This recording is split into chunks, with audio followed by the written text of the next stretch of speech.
My friends, I want to tell you about a particular Tuesday evening in my late 60s that I still remember with unusual clarity, not because anything dramatic happened, but because of the quiet, aching weight I carried through the entire evening for reasons I could not fully explain at the time. My wife had passed 2 years earlier. My children were living their own busy lives in other cities. I sat alone at my kitchen table with a simple dinner I had made only for myself, and I remember feeling a heaviness settle into my chest that felt, in that moment, like proof of something deeply wrong with my life, something broken that needed urgently to be fixed. I spent the better part of the following 3 years believing that this ache was simply the natural, unavoidable price of being alone after a certain age. I assumed that solitude itself was the wound, and that the only real cure available to me was to somehow fill my life back up with enough company, enough visits, enough noise and activity, that the ache would finally be crowded out. I filled my calendar aggressively during those years. I called my children more than they likely wanted to be called. I attended every gathering I was invited to, whether I genuinely wanted to or not, all in a quiet, desperate effort to outrun a feeling I did not yet understand. It was only during a long, quiet illness in my early 70s, one that forced me into weeks of genuine isolation with no visitors and very little to distract me, that I finally arrived at an understanding I wish someone had handed me decades earlier. I discovered, somewhat by accident, that the ache I had been fleeing for years was never actually caused by being alone itself. It was caused by a story I had been quietly telling myself about what my aloneness meant. Once I finally understood this distinction clearly, something remarkable happened. The very same solitude that had once felt unbearable began, gradually, to feel entirely different. Not always easy, not always comfortable, but no longer the wound I had believed it to be for so many years. Today I want to share with you exactly what this understanding is, and the many different corners of daily life where it quietly changes everything once you finally grasp it. This is not a lesson about pretending you do not sometimes wish for more company, and it is not a lesson suggesting that solitude is always preferable to connection. It is simply an honest account of the one shift in understanding that finally allowed being alone to stop hurting the way it once did for me, and that I believe, after many years of watching other people navigate the same terrain, has the power to do the same for you. The understanding itself is this: being alone only hurts as much as the story you privately attach to it, and most of us, without ever realizing it, have been attaching the wrong story all along. For years, I unconsciously equated being alone with being unwanted, unloved, or somehow deficient, as though an empty evening was solid evidence of my own failure to matter enough to anyone. Once I finally separated the plain fact of solitude from this harsh, unexamined interpretation of it, the solitude itself remained, but its power to wow me diminished considerably. Everything that follows is simply this one understanding, appearing in different forms throughout daily life. The first place this understanding changed things was in how I interpreted an unanswered phone call. For years, if I called one of my children and they did not pick up, I would spiral quietly into a story about being deprioritized, about mattering less to them than their busy lives allowed them to show. Once I understood that an unanswered call is simply an unanswered call, not a verdict on how much I am loved, I found I could leave a warm message and return calmly to my evening, rather than spending the following hours quietly wounded by an interpretation I had manufactured entirely on my own. The second place this understanding changed things was in how I experienced eating dinner alone. For a long time, a solitary meal felt to me like a small, daily confirmation of loneliness, evidence that I had become the kind of person nobody wanted to share a table with. Once I released this story, I found I could set a proper table for myself, prepare a meal I genuinely enjoyed, and experience the same solitary dinner as simply a peaceful evening rather than a quiet indictment of my worth. The third place this understanding changed things was in how I handled quiet weekends with no plans. An empty Saturday used to fill me with a low, persistent dread days in advance, as though the absence of scheduled company proved something troubling about how my life had turned out. Once I understood that an unplanned weekend is simply unplanned, not evidence of abandonment, I discovered I could actually look forward to these quieter stretches, filling them with activities I genuinely chose rather than desperately scheduling company purely to avoid the old, familiar dread. The fourth place this understanding changed things was in how I responded to family gatherings I was not invited to. When I learned, sometimes secondhand, that a family gathering had taken place without me, my old habit was to interpret this immediately as deliberate exclusion, a painful sign that I mattered less than I once had. Understanding that most such omissions are simply the ordinary, thoughtless byproduct of busy lives, rather than intentional slights, allowed me to feel a brief, honest disappointment without it curdling into a lasting wound or a resentment I carried for weeks afterward. The fifth place this understanding changed things was in how I experienced holidays spent with fewer people than in years past. For a long time, a smaller holiday gathering felt like unmistakable proof that my family circle was quietly shrinking, that I was gradually being left behind as life moved on without me. I came to understand that family size and shape naturally shifts with each passing year for reasons that have little to do with how deeply I am loved, and this understanding allowed me to appreciate a smaller gathering for its own particular warmth, rather than mourning it as a diminished version of gatherings long past. The sixth place this understanding changed things was in how I handled long stretches without a single visitor. During certain seasons, particularly winter months when travel became more difficult for everyone, weeks would pass without a single person stepping through my front door. I used to interpret this silence as proof that I had become forgettable. Understanding instead that visiting simply requires more logistical effort at this stage of everyone's lives, not less affection, allowed me to experience these quiet stretches with far less accompanying grief than I once did. The seventh place this understanding changed things was in how I interpreted my own aging body reflected in the mirror. For years, noticing new signs of age felt tangled up with a fear that I was becoming less worthy of companionship, less appealing to be around, gradually earning my way toward isolation through the simple, unavoidable process of growing older. Separating the plain fact of an aging body from this fearful story about diminishing worth allowed me to view my own reflection with considerably more peace, understanding that my physical changes said nothing at all about my actual capacity to be loved and enjoyed by others. The eighth place this understanding changed things was in how I handled a friend's decision to move away. When a close friend relocated to be near her own grandchildren, my old instinct was to interpret this as a kind of quiet betrayal, evidence that our friendship had mattered less to her than it had to me. Understanding that her decision reflected her own family's needs rather than any assessment of our friendship's value allowed me to feel genuine sadness at the distance without adding an unnecessary layer of rejection to an already difficult loss. The ninth place this understanding changed things was in how I experienced my own birthday with fewer people present than in years past. A quieter birthday celebration used to feel, to me, like a visible, annual measurement of my declining social significance, each year's smaller gathering a fresh reminder of some slow diminishment taking place. Understanding that a smaller birthday gathering reflects countless practical factors, from travel distance to conflicting schedules, rather than a shrinking well of affection toward me, allowed me to enjoy these smaller celebrations for the genuine warmth they still contained. The 10th place this understanding changed things was in how I responded to silence during a shared meal with family. When conversation at a family dinner grew quiet, my old instinct was to interpret this silence as evidence that I had become boring or irrelevant to the people I loved most. Understanding that comfortable silence is often simply a sign of genuine ease between people, not a symptom of diminished connection, allowed me to relax into these quiet moments rather than anxiously filling them with forced conversation out of a fear that silence itself meant something was wrong. The 11th place this understanding changed things was in how I handled watching couples my age enjoying each other's company in public. For a long time, seeing an elderly couple laughing together at a nearby restaurant table filled me with a sharp, immediate ache, a comparison that left me feeling my own solitary meal was somehow lesser or sadder than theirs.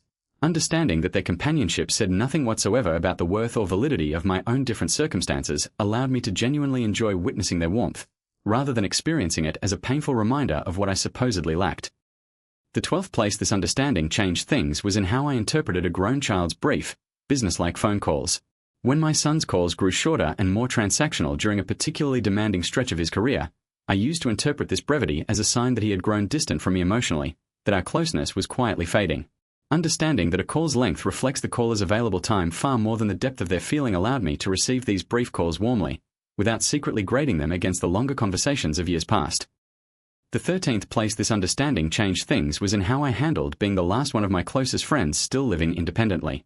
As friends around me moved into assisted living or in with their own children, I began to fear my continued independence was somehow evidence of being less cared for, less worthy of the support others were receiving. Understanding that each person's living situation reflects an entirely different set of circumstances, rather than a comparative ranking of how loved they are, allowed me to appreciate my own continued independence without the quiet shame I had originally attached to it. The 14th place this understanding changed things was in how I experienced eating in public alone. Dining by myself at a restaurant once filled me with a self-conscious dread, certain that other patrons were quietly pitying the visibly solitary older man at the corner table. Understanding that this imagined pity existed almost entirely in my own mind, rather than in the actual thoughts of strangers who were mostly absorbed in their own conversations, allowed me to eventually enjoy dining alone as a genuine pleasure rather than a public confession of loneliness. The 15th place this understanding changed things was in how I handled the quiet, empty side of the bed each night. 4 years after my wife passed, the empty side of the bed felt like a nightly, physical confirmation of profound loss, a space I could not look at without a fresh wave of grief. While this grief itself was genuine and appropriate, I eventually separated it from an additional layer of story I had attached, the belief that sleeping alone each night proved something troubling about the remainder of my life. Releasing this second layer allowed the grief to remain honest and present without the added, unnecessary weight of interpreting my empty bed as evidence of a fundamentally diminished existence.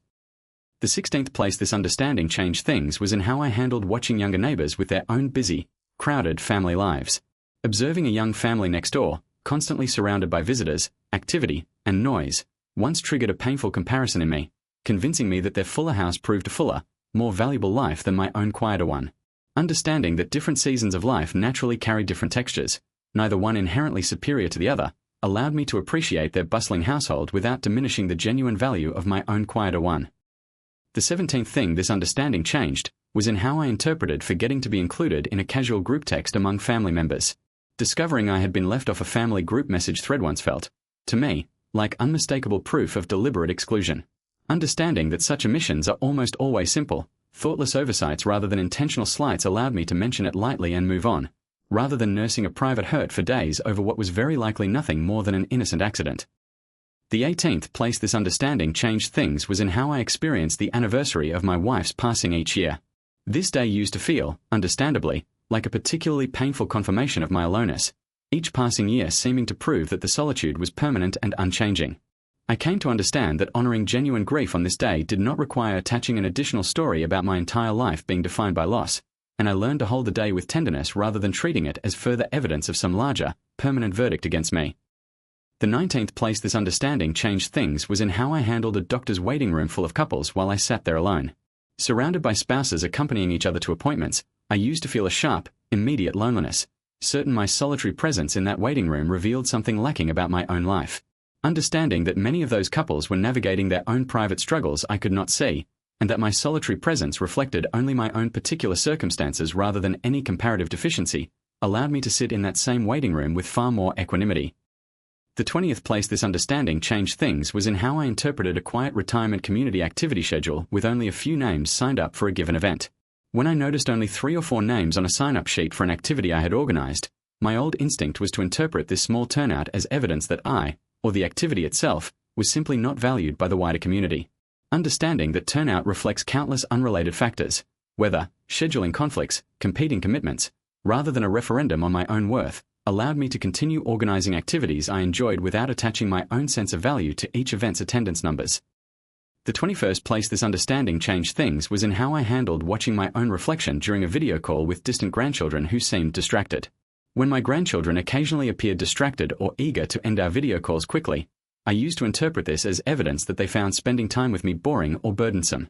Understanding that children's attention naturally wanders for reasons having nothing to do with how much they love you allowed me to enjoy these calls for whatever genuine connection they did contain, rather than measuring their worth by my grandchildren's ability to sustain undivided attention throughout. The 22nd place this understanding changed things was in how I experienced returning home to an empty house after a lively family gathering. The contrast between a warm, crowded gathering and the subsequent quiet of my own empty home used to produce a particularly sharp ache, as though the silence following the noise proved my ordinary life was fundamentally lacking by comparison. Understanding that this contrast is simply the natural rhythm of gathering and returning, experienced by nearly everyone regardless of how surrounded by loved ones they generally are, allowed me to experience this particular quiet without attaching quite so much sorrow to it.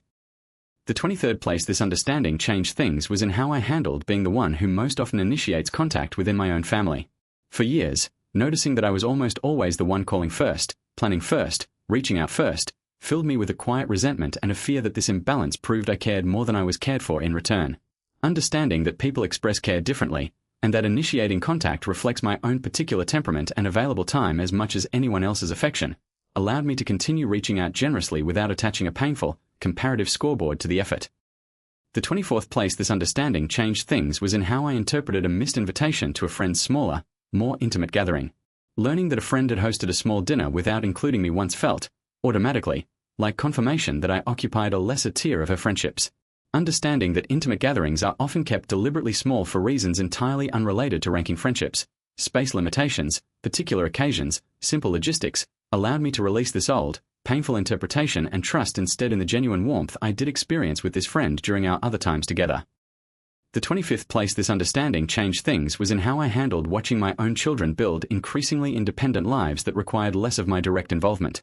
As my children matured into fully capable, independent adults needing far less from me practically than they once had, I used to interpret this natural evolution as a kind of quiet obsolescence, evidence that my usefulness and relevance to them was steadily declining. Understanding that a parent's role naturally transforms rather than simply diminishes as children grow allowed me to appreciate this new, different kind of relationship without mourning it as a loss of my own significance. The 26th place this understanding changed things was in how I experienced hearing laughter from a neighboring house while sitting quietly in my own. The sound of distant laughter and lively conversation drifting from a neighbor's gathering used to make my own quiet evening feel suddenly, sharply inadequate by comparison. Understanding that a single audible moment of someone else's joy reveals nothing about the overall balance of their life, or the overall balance of mine, allowed me to enjoy the pleasant sound of nearby happiness without automatically converting it into evidence against my own quieter evening. The 27th place this understanding changed things was in how I handled a doctor casually mentioning, during a routine visit, statistics about the health risks associated with social isolation in older adults. These well-intentioned warnings once triggered considerable anxiety in me, convincing me that my solitary living arrangement itself was actively endangering my health regardless of its actual quality. Understanding that genuine isolation, characterized by an absence of meaningful connection, is quite different from simply living alone while maintaining rich, if less frequent, relationships allowed me to take reasonable precautions without spiraling into unnecessary fear about my particular circumstances. The 28th place this understanding changed things was in how I interpreted my own tears during an ordinary quiet evening with no particular trigger. Occasionally, quite unexpectedly, tears would arise during an entirely unremarkable evening, and I used to interpret these tears as proof that my underlying loneliness was worse than I had been admitting to myself. Understanding that occasional, unprompted tears are simply a normal feature of processing grief and change over time, not a reliable measurement of how unbearable my circumstances genuinely were, allowed me to let these moments pass through me gently rather than treating each one as an emergency requiring urgent action. The 29th place this understanding changed things was in how I handled well-meaning friends repeatedly suggesting I should remarry or find companionship. These suggestions, however kindly intended, used to leave me feeling as though my current solitary life was somehow an unacceptable, temporary problem requiring an urgent romantic solution. Understanding that a full, meaningful life does not require any particular relationship status to be considered complete or valid allowed me to receive these suggestions graciously, without the implicit shame they had previously carried for me. The 30th place this understanding changed things was in how I experienced a quiet Sunday afternoon with no phone calls and no plans whatsoever. A completely uninterrupted Sunday afternoon used to feel, to me, like the loneliest possible confirmation of a life gone quiet and forgotten. Understanding that a single uneventful afternoon reveals nothing meaningful about the overall richness of a life or its relationships allowed me to eventually experience these unplanned Sundays as a genuine, welcome rest rather than a painful referendum on how forgotten I had become. The 31st place this understanding changed things was in how I handled watching my own parents, decades ago, navigate their own old age and solitude, memories I had long carried with a certain dread about my own future. I had spent years quietly assuming that my parents' visible loneliness in their final years was an unavoidable fate awaiting me as well. Understanding that their particular experience of solitude was shaped by their own specific circumstances and interpretations, not an inevitable script I was destined to repeat, freed me from a dread I had been carrying, largely unexamined, since long before I even reached this age myself. The 32nd place this understanding changed things was in how I interpreted a period of several days without leaving my house due to bad weather. Being confined indoors by weather for several consecutive days used to intensify my sense of isolation considerably, as though the physical confinement itself proved my life had shrunk down to something small and sad. Understanding that temporary physical confinement is simply a practical inconvenience, not a symbol of a diminished existence, allowed me to use these housebound days productively and even pleasantly, rather than treating them as further evidence of an unbearable solitude. The 33rd place this understanding changed things was in how I handled learning that an old friend had found a wonderful new companion later in life while I remained single. Hearing about a friend's late-life romance once triggered a familiar comparison, convincing me that her good fortune highlighted my own apparent failure to achieve the same. Understanding that her particular path and mine were simply different, neither one a referendum on the other's worth or desirability, allowed me to feel genuine happiness for her without the shadow of comparison that had once accompanied such news. The 34th place this understanding changed things was in how I experienced quiet mornings before anyone else in my life had woken up or begun their own day. Early mornings, before any calls or messages typically arrived, used to feel like a particularly stark reminder of how separate my daily life had become from everyone I loved. Understanding that this early quiet was simply a feature of the clock, not a statement about my relationships, allowed me to begin appreciating these early hours as a peaceful, private time genuinely my own, rather than dreading them as evidence of separation from the people I cared about. The 35th place this understanding changed things was in how I handled a well-meaning acquaintance's pitying tone whenever the subject of my living alone happened to arise in casual conversation. I noticed certain people, upon learning I lived alone, would soften their voice in a particular way, offering a sympathy I had not actually requested and did not privately feel I needed. For years, I absorbed this pity as further confirmation that my circumstances were genuinely sad. Understanding that another person's assumption about my life says far more about their own fears of solitude than about the actual quality of my days allowed me to receive these moments with a gentle amusement rather than letting someone else's projection quietly reshape my own sense of my life. The 36th place this understanding changed things was in how I interpreted the specific silence that follows hanging up the phone after a warm, satisfying conversation with someone I love. For years, the quiet that settled over my home the moment a good call ended felt like an abrupt, painful return to emptiness, as though the warmth of the conversation only highlighted how empty the surrounding silence truly was. Understanding that this transition is simply the natural rhythm of connection and solitude taking turns throughout any full life, rather than proof that the silence itself was somehow worse than before the call, allowed me to let the warmth of a good conversation linger pleasantly rather than watching it curdle immediately into a fresh ache the moment the line went quiet. The 37th place this understanding changed things was in how I handled attending a wedding or celebration without a companion at my side. Arriving at these events alone once filled me with a particular, visible kind of self-consciousness, certain that other guests were quietly noting and pitying my solitary arrival.